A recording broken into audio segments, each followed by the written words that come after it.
Hello everyone and welcome to another episode of Wine Library TV. I'm your host, Gary Vaynerchuk, and today we have a fantastic show.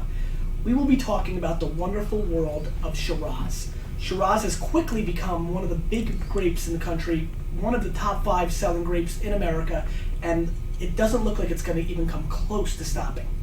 Now, most people know Rosemount Penfolds, and the one that's really caught America's attention is Yellowtail. Yellowtail has quickly become one of the fastest, if not the fastest, growing brand in the history of the wine industry.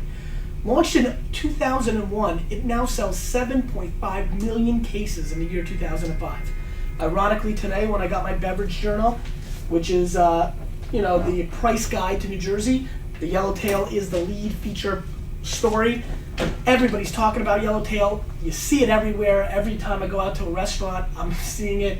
It has become a huge phenomenon, and we'll be tasting it amongst others today.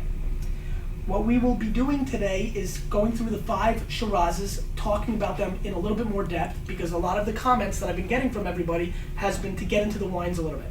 Another one of the exciting comments has, hey, your background stinks. Put something up there, something that's interesting. So that's what I did. Nothing is more interesting to me than Super Bowl III when Joe Namath and the New York Jets stunned the world. I am a die-hard Jets fan, and I've decided to incorporate it into my show today. We'll be changing that up and keeping it fun. I don't want to waste a lot of time. I want to get right into it, so let's do that. Let's go with the first wine of the day, the 2004 Bearbat Shiraz. Bearbat is a cute little wine that we found in Australia. That is a huge brand in Australia and has commanded a lot of attention out there. Yellowtail is an American brand, so it doesn't really do anything in Australia. Bearbat has become kind of like the Yellowtail of Australia, but has a little bit more fame of being a quality wine, great for the money. It's really just making its U.S. entrance now, and you'll find it in a lot of the top restaurants in the Midwest and starting to get over to the East. Big candy nose. Gonna do this for you. Been asked to do that as well. Color behind the white. As you can see, it's a ruby red. Not as dark as some Shirazes. Great nose, a little bit of candy. A little bit of rose petal.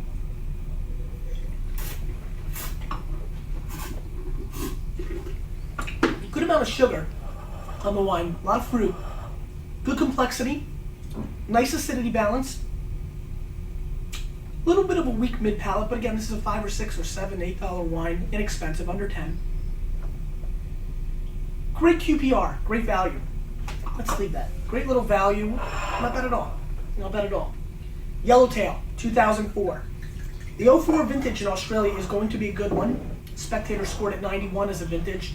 Parker 91, 90 to 94 wine Spectator. So the press is behind the 04 vintage as a whole in Australia. I was fortunate enough to go to Australia in 03, I believe, when Chad Pennington hurt his leg. And it's just an amazing up-and-coming area. Australia is really making some great wines. Yellowtail, big nose.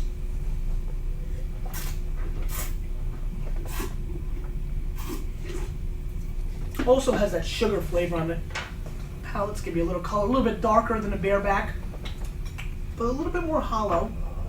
A little bit of a chocolate flavor, which I think is what's appealing to a lot of Americans. I mean, this has sugar, and sugar is king in America, and that's why Shiraz has done so well, and Chardonnay.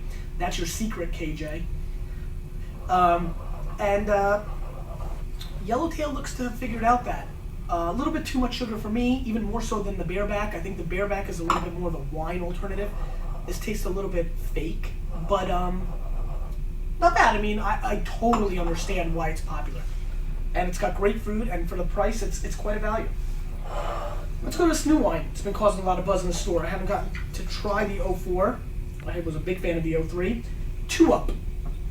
2-Up Shiraz, little producer. Yellowtail breaks more wine than 2-Up makes. So you're talking about a small producer. Wow.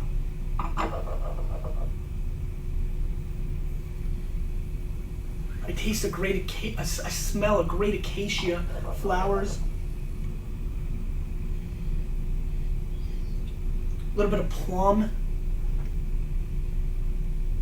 integrated really nicely with some cocoa aspects.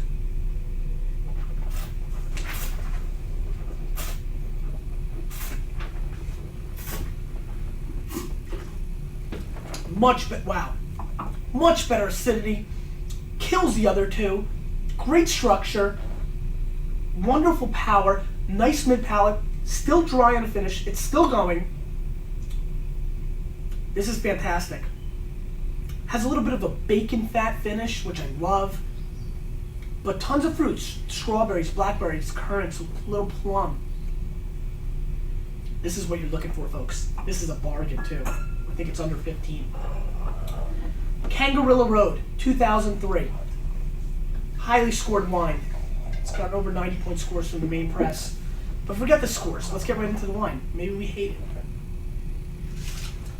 Wonderful, wonderful candy nose. Almost smells like cotton candy meets Big League Chew. Nice.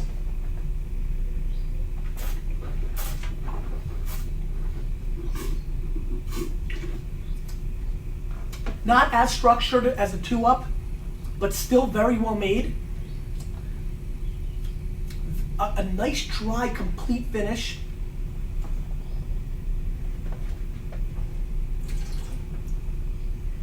What I like about this wine is it gives me a hint of vanilla, which I'm a huge fan of. Sounds like we're talking ice cream, chocolate, vanilla. It has a nice hint of vanilla. Reminds me a little bit of a Grenache, which gives you that strawberry nose. This is a very nice wine.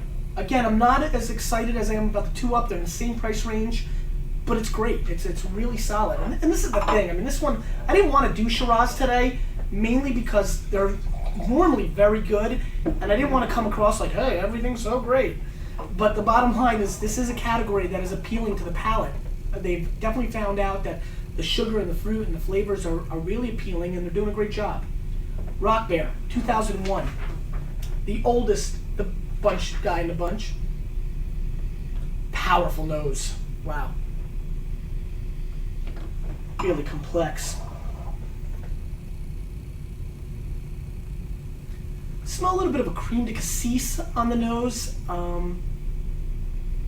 Exotic black fruit flavors. Very dark. This is the darkest of the group.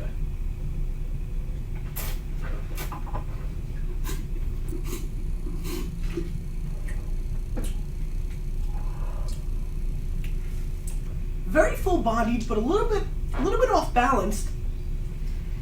Surprising, big score and the most expensive of the bunch, but didn't completely stun me. 01 is an amazing vintage in Australia. It's very good. I mean, again, I think maybe in content of the last two wines, you know what I'm gonna do? Give me 1 second here.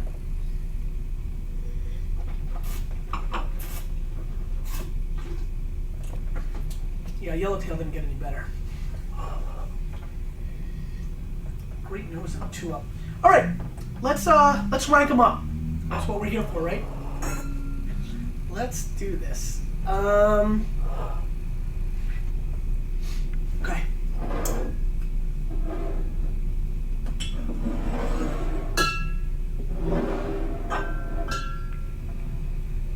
This is the way I'm going to go. I thought the 2-Up was by far the best of the bunch. I give that more than 2 thumbs up, but I've only got 2.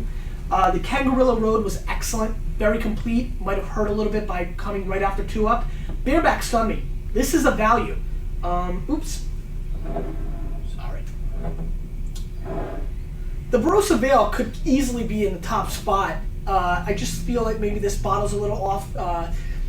I don't know, it was a little bit shaky. It wasn't coming together and it was a little awkward. The acidity was coming through a little too much. The fruit wasn't quite as much there.